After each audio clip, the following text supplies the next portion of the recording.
Today at Manchester Theatres, I am honoured to be sat here with actor and writer Ian Shaw, whose Olivier Award-nominated play, The Shark is Broken, is coming to Lowry from the 4th of February.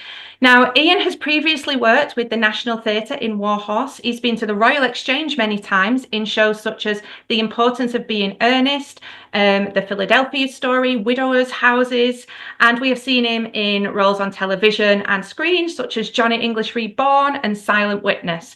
But today we are here to talk all about The Shark is Broken, a fabulous play that has been co-written with Joe Nixon that I, for one, cannot wait to see because I love all things Jaws. So thank you so much for your time today, Ian, and for joining us. You're very welcome. So can you tell us a little bit about the show? Sure. Well, Jaws starred my father, Robert Shaw, alongside Richard Dreyfuss and Roy Scheider, and was shot on the open ocean. The first film to do so, I believe. And they didn't test the shark.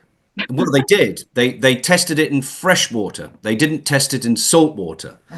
So, and they had all sorts of other problems as well. So essentially, the shark broke down as soon as they put it in the sea, and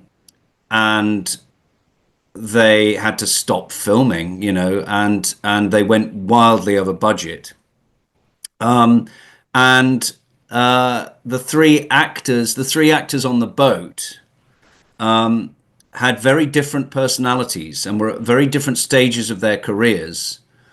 And the play is about that situation essentially unraveling.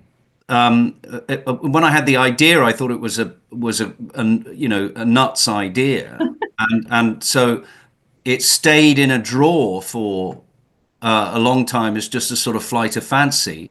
And it wasn't until I was in the pub with a friend that they said I should explore doing it. So I was very reluctant. I'd avoided association with my father my whole career, and I didn't want to offend people. I didn't want to offend my family. Because if we were going to do it, we were going to do it truthfully. Mm. So it wasn't going to, we weren't going to put him on a pedestal. But he's a very interesting character to play, actually. When I was persuaded to do it, and when we wrote it, when I realized that it was potentially a more sort of universal thing, no pun intended. I I I love playing him because he is so interesting. He is Yeah. such an interesting man. And he's fun to play. I suppose in the process of writing it, I felt that I mourned him to a certain extent, and I felt I've got to know him better, and I feel that we're kind of friends in it. We always were friends, but it was much more, Yeah. because I was little when he died. It was much more father and son. But now it's weirdly like brothers. Mm. That's really It is nice. bizarre though. I have to say, I've Yeah. got used to it because I've done it quite a lot. But every so often, I do think to myself that it is crazy. And because you're tackling this as both a writer and an actor being in it, so you're not only playing your dad, you've been writing about it as well. And there's obviously all the things that you did know, whether that be from diaries that I think I've read somewhere that you found, but there's then the things that you don't know as well. So there's kind of that artistic license. And you've mentioned there, like about not wanting to offend anyone. Was Hmm. it tricky to kind of, the bits that you don't know, how to write them so that you don't, again, offend anyone? Well, I suppose the point of sensitivity was the alcoholism, you Mm. know, um, and but I think most of the play we rooted in either a factual truth that somebody had proved, or based, you know, in some sort of truth. It is all rooted in it's not exactly like it's not a documentary, but it really came from the stories that have been told. Mm. So I feel it's quite faithful in that way. Yeah, yeah. And you've mentioned then that obviously you were quite young when when Jaws phenomenon happened. But you got to go to the set, didn't you? Do you have memories of that at all, or? I did, but I was too young to be interested. Although the shark interested me, they showed me the shark, Yeah, which was under a sort of canvas thing. And I was very taken aback by that, and very impressed. And I met Steven Spielberg briefly, yeah. but I thought he was too young to look after, to be telling my dad what to do. I think. Um, but other than that, I just wanted to go and build sandcastles. Yeah. And has it put you off wanting to swim in the water ever? It completely did. I mean, It did. I don't think I saw it in 75, but I saw it shortly afterwards, probably 77 or something like that. And, then, because I remember my father was still alive Mm. when I saw it, because I wanted him to come and give me a cuddle because I had nightmares and I thought there were sharks swimming around my bed. But I couldn't, like a lot of people, I couldn't go anywhere near water. As I've got older, I've got a deeper appreciation of the film, and it feels like every time I watch it, I enjoy it more. So, and working on this play, which I'm very lucky has been successful, and I do love it, and I love the characters in the play. It's a really fun play to do. And so, yes, I would be scouring the set for any details of,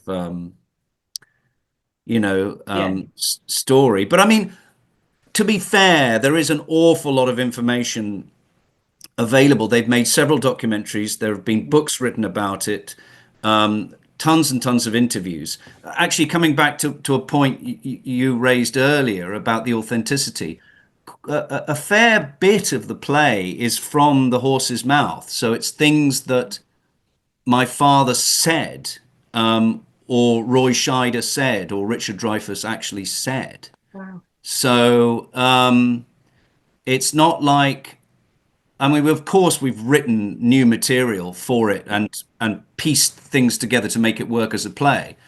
But at times, it's coming straight from their hearts. I read that when it debuted on Broadway, it was the same theatre as where your mum actually made her Broadway debut as well. And then you're bringing it to the Lowry, which is like a hop, skip, and a jump away from where your dad was born in West Horton. There's just so many like little nuggets. That's right. Yeah. No, it's really lovely when those sort of coincidences occur. Yeah, it's lovely. I was very, very, very proud to be in the John Golden on Broadway, Mm. following Look Back in Anger, and I think it was 57 or 8 she was there. Mm. I had to pinch myself. Yeah. Mm. So there's no interval in this, is there? No. So it's 90 minutes right the way through. So is that kind of so that the audience get that same experience of like the actors on the boat, there was nowhere to go. You can't nip off and get a drink when something, is it kind of that situation? Well, I think that when we started, we just Joseph Nixon and I, who co-wrote it, decided what did we want to see. So our for a comedy, with serious bits Yeah. thrown in, we felt, and especially about a movie, we felt that it should be an hour and a half and straight through, and then people, I mean, I'm not against sitting through 5 hours of Hamlet at all. It, but it is a different experience, and we didn't want that for this piece. No, no. Yeah, and the feedback's been very positive about that, actually. Joseph and I are big fans of Jaws, and one of the things we love about the film is the tension. You don't know what's coming next, and it lurches from different states of feeling. Yeah. And so that was one of the things that we were conscious of trying to put into the play, that the tone changes quite swiftly, which again is really fun to play with as actors. I've seen like a little bit of a trailer of the show, and the bit that I've seen is the famous speech that obviously your dad gives in it, the Indianapolis, and a lot of the play is based around that, isn't it, as well? Yes, it was a very different speech at first.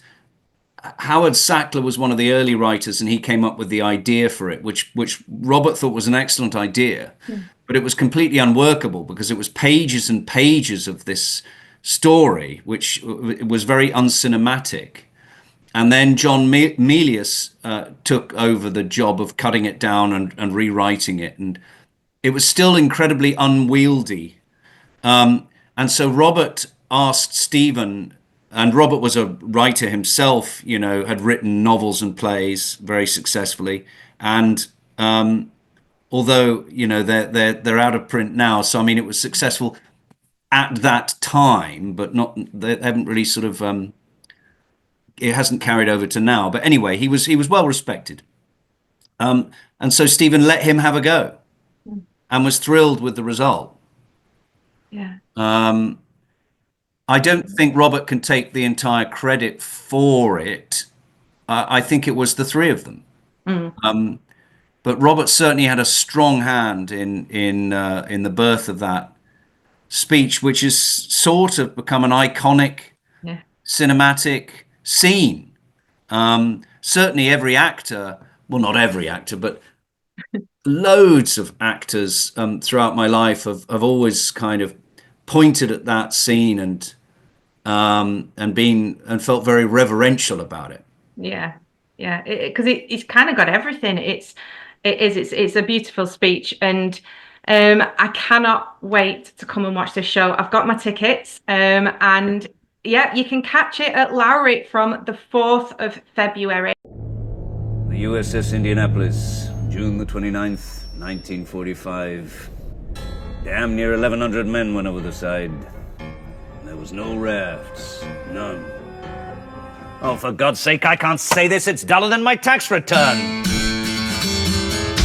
Who gets top billing? What do you think it's about? What? This goddamn movie. It's about a shark. Do you really think they're going to be talking about this in 40 years?